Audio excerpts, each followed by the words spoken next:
Assalamualaikum warahmatullahi wabarakatuh.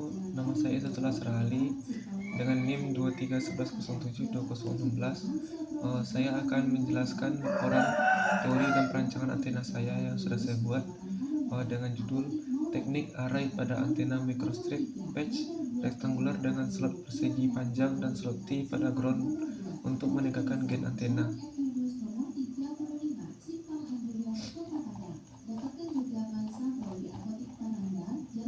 Oke, yang pertama ada teori pendukung. Antena adalah komponen penting selain sebagai pemancar. Antena juga sebagai penerima untuk mentransmisikan dan menangkap radiasi gelombang elektromagnetik. Jenis antena yang digunakan adalah antena microstrip yang punya karakteristik lebih ramping. Antena microstrip memiliki beberapa karakteristik dasar. Yang pertama ada patch.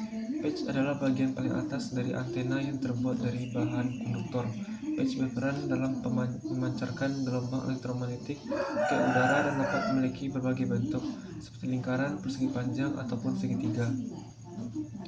Yang kedua ada substrat. Substrat berfungsi sebagai medium penghantar gelombang elektromagnetik dari sistem pencatuan. Karakteristik substrat memiliki dampak signifikan pada parameter antena, termasuk bandwidth, yang dapat diatur melalui ketebalan substrat. Selanjutnya ada ground. Ground adalah lapisan konduktor yang berada di sisi bawah substrat, berfungsi sebagai referensi potensial nol dan sebagai pemantau medan elektromagnetik agar radiasi patch terarah ke arah yang diinginkan. Selanjutnya ada feed. Feed merupakan saluran penghubung dari sistem pencatuan ke patch paradiasi yang memungkinkan antena berfungsi dengan baik. Selanjutnya ada kelebihan dan kekurangan antena microstrip. Antena microstrip memiliki salah satu keunggulan utamanya yaitu bobotnya ringan dan ukurannya relatif kecil. Konfigurasi antena ini bersifat low profile, memungkinkan antena mengikuti bentuk perangkat utama dan mudah dipasang di permukaan datar.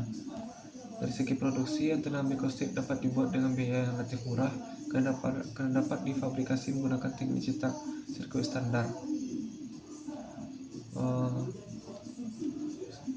Namun demikian, antena microstrip juga memiliki beberapa kekurangan. Yang pertama itu ada bandwidth yang dihasilkan umumnya sempit, sehingga membatasi penggunaan pada aplikasi yang membutuhkan spektrum lebar. Efisiensi radiasinya juga cenderung rendah. Pertama, jika substrat yang digunakan memiliki rugi-rugi elektrik yang tinggi. Selanjutnya ada parameter umum yang digunakan pada antena microstrip. Yang pertama ada gain. Gain adalah parameter yang mengukur kemampuan antena untuk mengarahkan dan memusatkan daya sinyal dalam satu arah. Yang kedua ada VSWR atau Voltage Sending Wave Ratio, adalah parameter yang mengukur sejauh mana antena mampu mencocokkan impedansi dengan sumber daya sistem terhubung. Kondisi yang paling baik adalah ketika VSWR bernilai 1, yang berarti tidak ada refleksi ketika saluran berada dalam keadaan matching sempurna. Namun pada kenyataannya nilai tersebut sulit didapatkan, sehingga nilai dasar VSWR yang digunakan pada antena umumnya kecil dari 2. Selanjutnya ada lateral loss. Lateral loss adalah perbandingan antara gelombang amplitudo yang direfleksikan terhadap amplitudo gelombang yang dikirimkan. Nilai lateral loss biasanya digunakan adalah di bawah min 10 dB untuk menentukan lebar bandwidth, sehingga dapat dikatakan nilai gelombang yang direfleksikan tidak terlalu besar dibanding gelombang yang dikirimkan. Selanjutnya ada bandwidth antena. Bandwidth adalah atau lebar pita adalah kisaran frekuensi di mana antena dapat beroperasi secara efektif.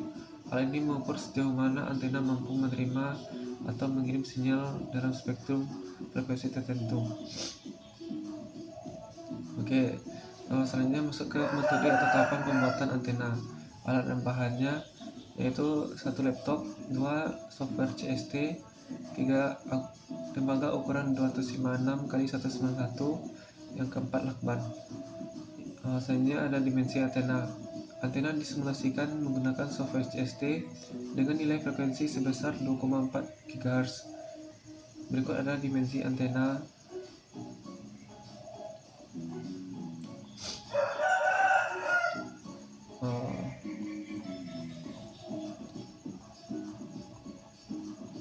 Selanjutnya adalah hasil pembahasan antena yang sudah saya buat. Yang pertama, tampilan simulasi antena pada software CST.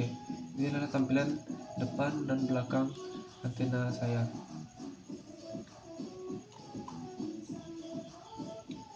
Selanjutnya ada hasil simulasi. Yang pertama ada tone loss. Pada gambar di atas menunjukkan hasil simulasi desain antena yang berada pada frekuensi kerja 2,48 GHz dengan nilai return loss-nya sebesar min 19,092 dB. Dapat dilihat bahwa nilai return loss menunjukkan nilai yang lebih rendah dari syarat spesifikasi yang ditunjukkan, yaitu min 10 dB. Yang kedua ada VSWR. Berdasarkan gambar 6 menunjukkan data hasil simulasi desain antena pada frekuensi 2,48 GHz dengan nilai VSWR sebesar 1,24, di mana nilai VSWR telah memenuhi kriteria kecil dari 2. Selanjutnya ada bandwidth.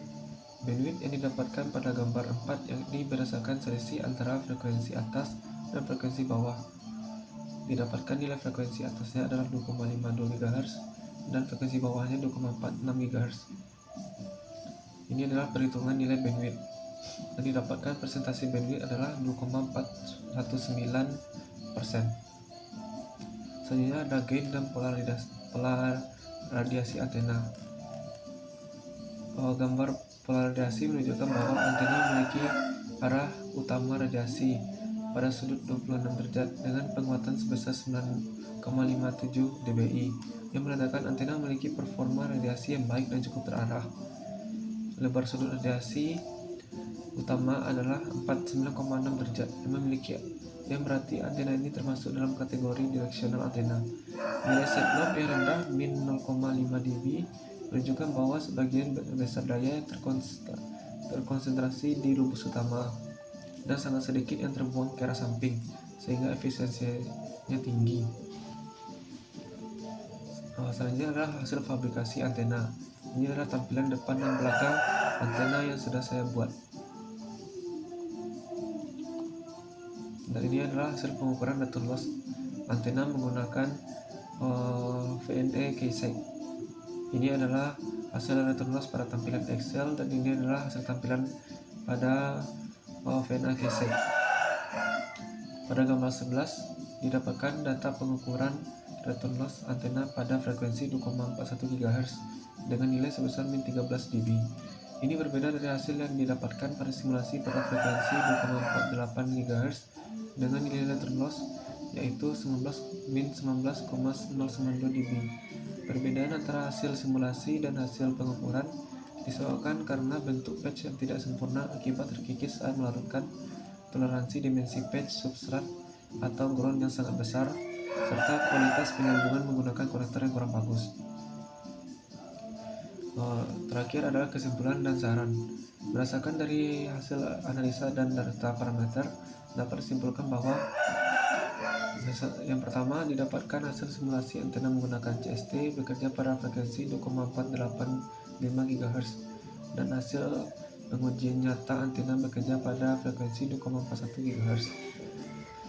Yang kedua, karakteristik simulasi desain antena. Yang pertama, return loss sebesar min 19,092 dB, VSWR sebesar 1,2497, bandwidth sebesar 2,419%, gain antena sebesar 9,57 dBi, pola radiasi adalah direksional. Yang ketiga, hasil pengujian antena menggunakan VNA Keysec menunjukkan return loss sebesar min 13 dB pada frekuensi 2,41 GHz. Yang keempat, perbedaan antara hasil simulasi dan pengujian disebabkan oleh beberapa faktor seperti bentuk patch yang tidak sempurna, toleransi yang sangat besar, serta kualitas penyambungan yang kurang bagus. Saran pada praktikum ini adalah agar mahasiswa lebih teliti dan berhati-hati dalam proses fabrikasi antena, terutama pada tahap pemotongan, pelapisan, dan penyaudaran komponen, agar dimensi antena sesuai dengan desain yang telah disimulasikan. Ketidaktepatan sekecil apapun dalam dimensi atau penempatan feed dapat menyebabkan pergeseran frekuensi, resonansi, dan penurunan performa antena. Baiklah, hanya itu dapat saya sampaikan. Jika ada kata-kata saya salah, mohon dimaafkan. Assalamualaikum warahmatullahi wabarakatuh.